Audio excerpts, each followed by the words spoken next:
Namaskar, welcome back to my mini vlog. Good morning to everyone.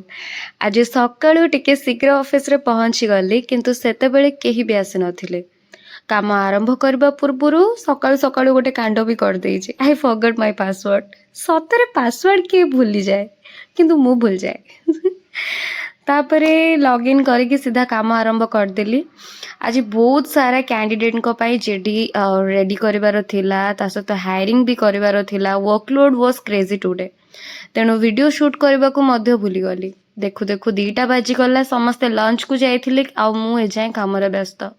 ହଠାତ୍ announcement ହେଲା ଯେ ମହାପ୍ରଭୁ ଶ୍ରୀ ଜଗନ୍ନାଥ, ମା ସୁଭଦ୍ରା ଆଉ ବଡ଼ ଭାଇ ବଳଭଦ୍ରଙ୍କ ବାହୁଡ଼ା ଯାତ୍ରା ଏଇ ଆମ ଅଫିସ ରାସ୍ତା ଦେଇକି ହିଁ ସେମାନେ ଯିବେ, ରଥ ଯିବ। ସମସ୍ତେ କାମ ଛାଡ଼ିକି ଦୌଡ଼ି ଗଲୁ, ମାନେ କେମିତି ଆମେ ପ୍ରଭୁଙ୍କୁ ଦର୍ଶନ କରିବୁ।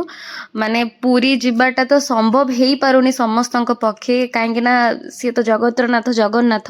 ସେ କହିଛନ୍ତି ଯେ ମତେ କୋଉ ଭକ୍ତ ସ୍ନେହରେ ଅତି ଆଦରରେ ଗୋଟେ ଛୋଟ ରଥରେ ବି ବସି ମତେ ଟାଣିବ, ସେ ରଥ ମୋ ପାଇଁ ନନ୍ଦିଘୋଷ ଆଉ ସେ ରାସ୍ତା ମୋ ପାଇଁ ବଡ଼ ଦାଣ୍ଡ ହେଇଯିବ। ତ ପ୍ରଭୁଙ୍କର ଦର୍ଶନ କରିବା ପାଇଁ ଆଉ ବିଳମ୍ବ କାହିଁକି। ତାପରେ ପୁଣି କାମ ଆଉ ସନ୍ଧ୍ୟାରେ ଅଫିସରୁ ବାହାରିଲି। ଆଇ ୱାଜ୍ କମ୍ପ୍ଲିଟଲି ଟାୟାର୍ଡ, ସେଥିପାଇଁ ଆଉ ଭିଡ଼ିଓ କରିପାରିଲିନି। ଆପଣମାନଙ୍କ ଭଲ ପାଇବା ଆଉ ସପୋର୍ଟ ମୋ ପାଇଁ ସବୁଠୁ ବଡ଼ motivation. Until next time, keep smiling, keep supporting and stay blessed. See you in my next vlog. Bye. Jai Jagannath.